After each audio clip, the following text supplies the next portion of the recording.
Bonjour ou bonsoir les amis, j'ai le plaisir de vous accueillir dans une nouvelle vidéo dans laquelle je vais vous présenter aujourd'hui deux threads horreur bien flippants et bien tous les deux. Et puis et comme à mon habitude, le rituel de mes vidéos, quelle est mon histoire favorite des deux? Eh bien moi j'ai préféré cette fois-ci la deuxième histoire. Vous allez le voir, j'ai fait exprès de sélectionner deux histoires qui sont totalement opposées l'une de l'autre. La deuxième histoire, donc celle que j'ai préférée, elle est plus courte, elle va direct dans l'essentiel, il y a moins d'explications, moins de contexte, c'est vraiment la chose flippante, on rentre dedans. Là où la première, il va pas y avoir quelque chose de flippant en soi, ça va être, vous allez le voir, un système d'exploration, mais c'est la description des lieux et le contexte qui est assez flippant. En tout cas, à l'issue de cette vidéo et des deux histoires, n'hésitez pas vous dans les commentaires à me dire l'histoire que vous avez préférée parmi les deux, et puis n'hésitez pas aussi si vous avez aimé la vidéo à la fin à vous abonner, à la liker, et puis on est parti.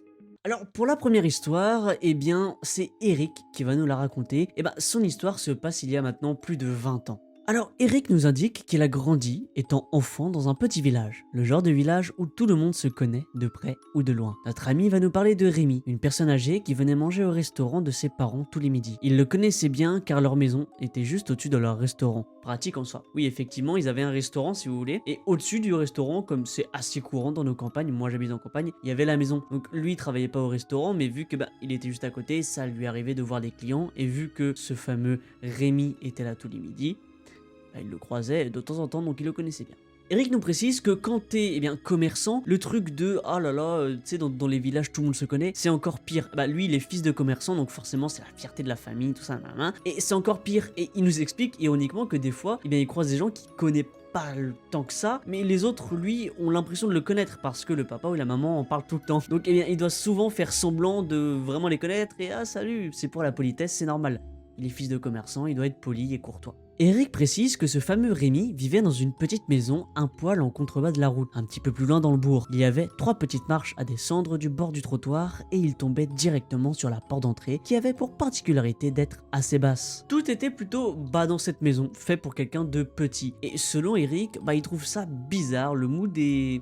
Je sais pas, c'est bizarre pour lui. Il nous qualifie la maison comme presque une petite cabane. Vous allez voir, il y aura plus de précisions plus tard et vous allez comprendre pourquoi il la qualifie de petite cabane. Elle faisait selon lui environ 25 mètres carrés en surface, donc très petite pour une maison. Un malheureux jour, ne le voyant pas arriver à son heure habituelle au restaurant, le père de Eric s'est un poil inquiété. Il a donc profité de la fin de son service pour aller voir si Rémi allait bien. Sur le chemin, il ne le croise pas. Il croise personne d'ailleurs. Arrivé devant la porte toute basse de chez Rémi, il toque.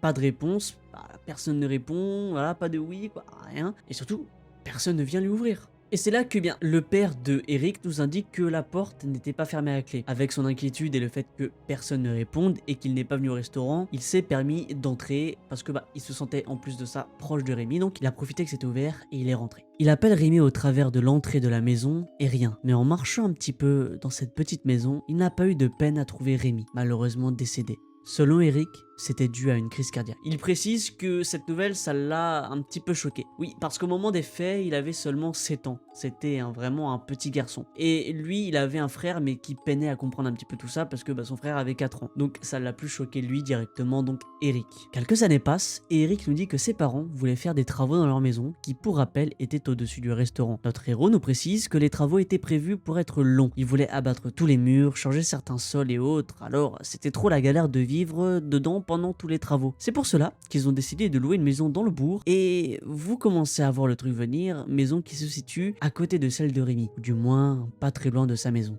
dans la même rue. Ce qui fait que quand Eric et son frère allaient tous de l'école, ils passaient chaque fois devant l'ancienne maison de Rémi. Eric précise qu'ils allaient seuls à l'école car lui dorénavant avait 12 ans et son frère en avait 9. À force de passer tous les jours devant la porte d'entrée de l'ancienne maison de Rémi, les deux frères se rendent compte qu'il y a une clé sur la porte de la maison, clé bien évidemment de manière extérieure. Il précise que les clés étaient là depuis des années.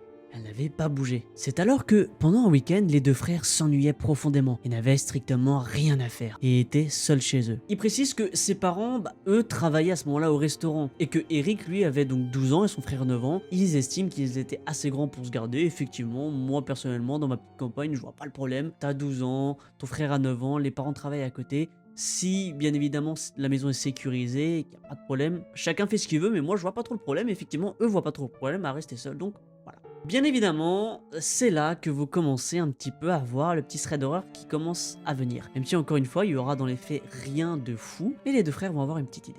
Effectivement, Eric propose à son petit frère, sa fameuse idée, c'est d'aller dans l'ancienne maison du moins de Rémi, qu'ils ont appelée la maison du mort. Il propose d'aller la visiter. Une fois dans la maison, Eric nous décrit un petit peu l'ambiance de cette dernière. Le plafond était assez bas, environ 1,75 m s'il se base sur sa propre taille et sur ses souvenirs. Il décrit ça comme déroutant, oppressant de voir un plafond aussi bas, comme si l'espace semblait avaler toutes sortes de libertés d'espace et qu'il avalait l'oxygène présent. Il y avait ici encore toutes les affaires de Rémi, parce qu'il n'avait pas de famille pour les récupérer. Et je pense que vous faites sûrement la même réflexion que Eric. Effectivement, Eric se dit que si lui, ou du moins plutôt ses parents, son père, n'étaient pas là et n'était pas aussi proche de Rémi, il n'y aurait personne qui se serait inquiété pour lui et certainement qu'il n'aurait jamais été retrouvé. Ou du moins, qu'il aurait mis du temps à être retrouvé et qu'il aurait dépéri ici, malheureusement, seul. C'est une chance et un bonheur pour Rémi. Il a pu potentiellement trouver la paix un petit peu plus tôt du fait que son père était proche de lui et s'est directement inquiété pour lui. Et pourtant, Eric nous le décrit comme une personne âgée super gentille. Il était pas du tout bizarre et jamais de propos déplacés. Il ne parlait pas non plus énormément, mais le peu qu'il parlait,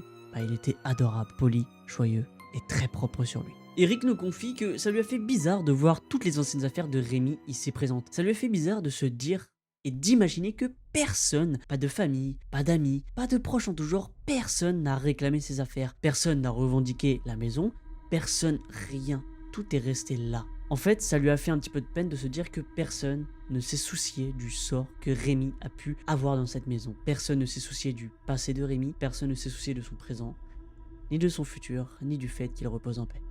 Rien.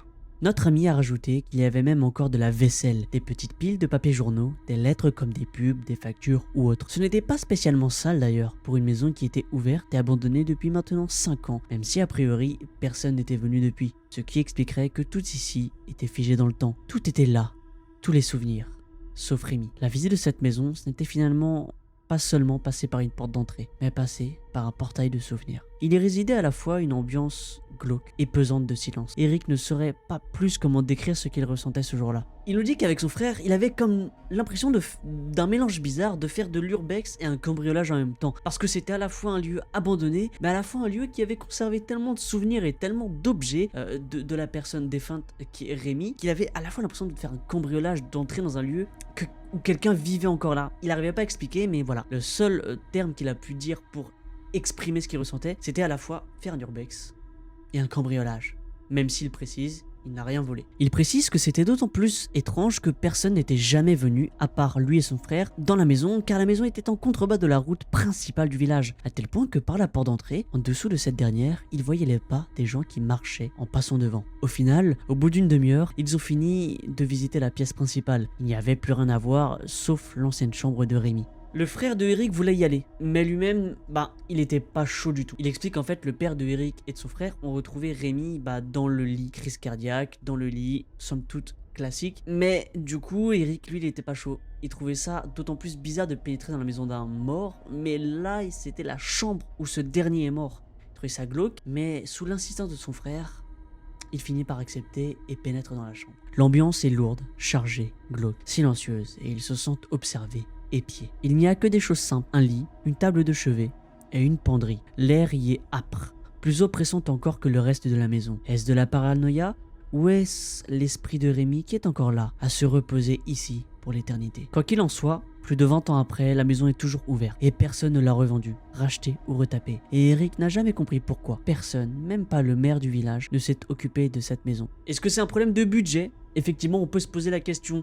La maison était, on s'en doute, vieille. Et surtout, la maison était adaptée pour une personne âgée. C'était 25 mètres carrés, une hauteur sous plafond pas très grande, une porte assez basse. Et peut-être que le fait de la rénover, puis la remettre en vente, vu qu'elle faisait que 20 mètres carrés, et que c'est dans un village, donc le loyer c'est pas très cher, on peut se douter, on peut penser que ça valait peut-être pas forcément le coup au niveau budget pour la mairie de retaper ce logement. Peut-être aussi que ça bloquait avec les lois, les trucs, parce que la maison appartenait à quelqu'un, à la famille, mais que la famille ont pas pris contact parce que personne parlait à ce fameux Rémi et que du coup la mairie peut-être devait attendre afin de pouvoir revendiquer le terrain et la retaper. Mais voilà, 20 ans après, la maison est toujours là et personne n'y est rentré. Et c'est vrai que ce que je trouve bizarre, moi j'ai adoré déjà cette histoire parce que j'ai préféré encore une fois la deuxième, vous allez voir, mais j'ai mis longtemps à me décider pour vous dire quelle histoire je préférais. Parce que cette histoire, il n'y a rien de flippant, il n'y a pas quelqu'un qui est venu les agresser ou autre.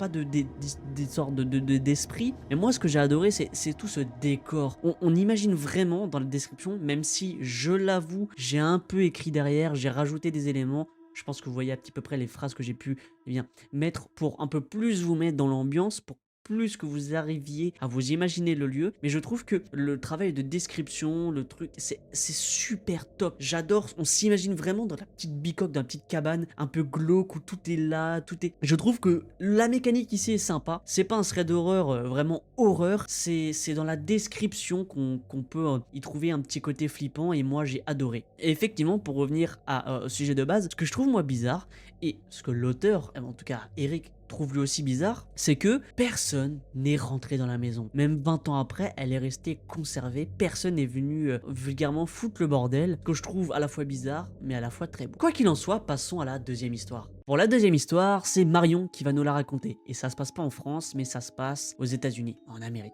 Marion nous indique que sa famille possède une boutique dans une très grande ville du sud de l'Amérique. Leur boutique est située dans un quartier très riche, donc par définition plutôt sécurisé en apparence. Même si encore une fois, ce n'est qu'en apparence. Oui, parce que Marion nous indique que à 1 kilomètre, que ce soit au nord, au sud, à l'est, à l'ouest, bref, peu importe, tout autour, en fait, ce sont des quartiers très pauvres. Donc, malheureusement, vous connaissez l'Amérique pour ça, très peu sécurisé. C'est comme en fait un noyau où en fait le centre c'est quelque chose de riche, un quartier riche. Tout autour, c'est entre guillemets gangréné par la pauvreté et la misère. Ceci étant dit, Marion précise qu'ils ont beaucoup de sans-abri, de toxicomanes et en général plein de personnes louches qui viennent dans leur magasin. Comme je vous l'ai dit, on peut le voir comme un petit noyau de riches, entouré des personnes démunies d'argent et de confort, ce qui les mène parfois dans la boutique de Marion et de sa famille. Pour autant, et ça c'est important, elle rajoute que peu importe le client, ils sont traités de la même manière.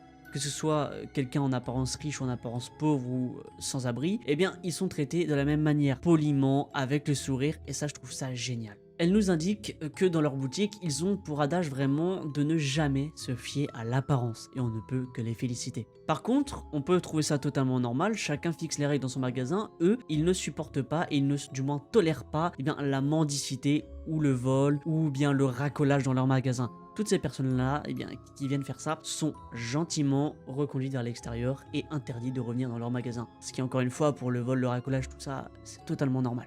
Marion nous fait part qu'elle et sa famille ont eu leur lot de personnes bien étranges dans leur magasin. Mais l'histoire du jour est de loin la plus effrayante qu'ils aient eu à affronter. La semaine passée, lorsque Marion raconte cette histoire, alors qu'elle s'apprêtait à fermer le magasin en fin de journée, elle rangeait alors le magasin, lorsqu'une femme a fait irruption dans la boutique. Marion la salue, comme à son habitude, et tout s'est bien passé, du moins au début. La femme regardait autour d'elle, et a engagé une conversation sur une certaine pièce, quand tout à coup, les choses ont radicalement changé. L'ambiance et la sensation générale est vite devenue étrange. Alors Marion s'est déplacée derrière le comptoir pour créer une barrière entre elle et cette femme. Marion nous dit qu'elle ne saurait pas vraiment décrire pourquoi elle a fait ça, pourquoi elle est allée derrière le comptoir. En fait, elle dit qu'avec le recul, c'est sûrement son corps qui a agi à la place de son cerveau. Certainement que son corps lui a indiqué une information, lui a dit que là, elle était pas en sécurité, elle était en danger, et voilà, son corps a pris les rênes, c'est hop, on va se faufiler derrière, on crée une barrière entre nous et cette personne totalement bizarre, qui nous regarde bizarrement, qui parle bizarrement, qui est d'apparence, même s'il faut pas se fier à l'apparence,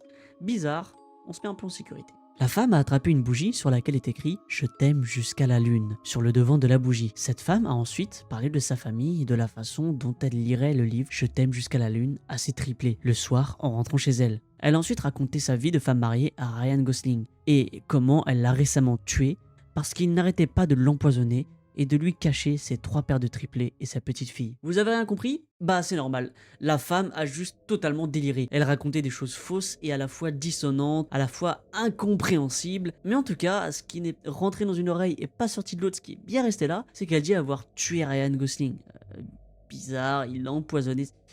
Pourquoi elle part dans des histoires de meurtre? Attendez, ce n'est que le début. Quoi qu'il en soit, moi, à la place de Marion, j'aurais immédiatement mis cette femme à l'extérieur de la boutique parce que j'aurais été bien trop terrifié. À partir du moment où tu parles de meurtre, tu dégages. Mais n'hésitez pas vous à me dire à ce moment-là comment vous auriez agi. Et comme ça, on va découvrir ensemble la suite de l'histoire et voir comment elle, Marion, a agi. Eh bien, Marion, à ce stade-là, elle écoute tout simplement. Elle ne souhaitait pas la contrarier plus qu'elle ne semblait déjà l'être. Quand elle a fini tout son charabia, elle a recommencé à parcourir tout le magasin, racontant à Marion comment elle venait de sortir de prison pour avoir poignardé quelqu'un. Petit à petit, la femme s'est approchée d'environ 4 pas du comptoir de Marion. La femme penche la tête, regarde Marion droit dans les yeux et lui dit « J'ai vraiment envie de te découper en morceaux. » maintenant. Marion fait une petite pause dans l'histoire pour nous dire que les deux femmes, vu que c'était la fin de journée, étaient seules dans le magasin. Il n'y avait personne d'autre. Et vous le devinez, cette phrase-là a pétrifié notre héroïne du jour. Elle était totalement subjuguée et sous le choc. Jusque-là, la femme ne faisait qu'inventer, divaguer des histoires glauques, mais là, elle s'est impudemment montrée agressive directement envers notre amie Marion. Heureusement, quelques secondes après ses propos, un autre client entre dans la boutique. Un des habitués de Marion. La femme qui venait juste de dire qu'elle voulait découper Marion en morceaux dans le plus grand des calmes, a pris ses affaires et est très rapidement partie. La fin, eh bien, notre ami Marion nous indique que le client qui est rentré était tout simplement un habitué. Et il a eu le flair et il a senti la tension et la peur dans le regard et dans la façon d'être de Marion, qui n'était pas dans son état normal. Et il a décidé, dès que la femme est partie, de verrouiller la porte du magasin afin que Marion se sente en sécurité, qu'il puisse tout lui raconter et un petit peu se calmer. Alors, ce qui est cool pour cette histoire, c'est que j'ai un petit peu des suites de cette histoire, plus ou moins. C'est une histoire qui est sortie il y a 3 ans, j'ai vraiment cherché une histoire qui me plaisait. Donc vous le devinez, il y a eu pas mal d'updates. En tout cas, elle a répondu à beaucoup de commentaires. Et ce qu'il faut savoir, c'est que elle a pas été forcément à la police parce qu'elle s'est dit que même si elle avait la description ou quoi, les flics ne feraient rien parce que c'est certainement une personne qui venait des quartiers pauvres. Ceci dit, la femme n'est jamais revenue et heureusement pour Marion. Dans le magasin, elle indique qu'elle a eu du mal à faire l'ouverture et la fermeture du magasin au début, que beaucoup de fois son copain venait la voir, pardon, pour faire la fermeture. Elle s'est équipée de petits gaz à poivre là au cas où il y aurait des choses. Elle indique que c'est la première fois vraiment qu'elle a eu des menaces fondées. Ça y est déjà arrivé eh bien d'avoir des vols ou autre et que le ton monte un petit peu, mais elle arrivait toujours à calmer le client en face, la personne en face. Mais elle explique qu'il y avait comme une aura chez cette personne qui fait que elle était naturellement pétrifiée et qu'elle ne savait pas quoi faire. Elle explique que pourtant, eh bien, elle a un caractère quand même avec le temps. Voilà, tu vois, elle a l'habitude. Ça faisait quelques temps qu'elle faisait ça, donc elle a l'habitude de ce genre de situation. Elle nous le dit au début de l'histoire, mais que cette fois-ci, elle était vraiment pétrifiée. Elle a essayé de se mettre en sécurité comme elle le pouvait les jours suivants, comme il dit avec son copain, avec quelque chose pour se défendre, et cette femme n'est jamais revenue.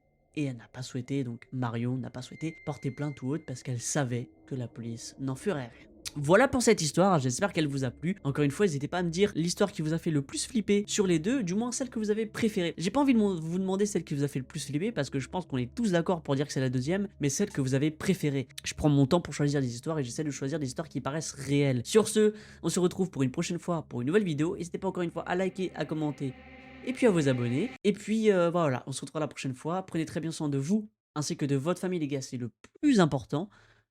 Salut!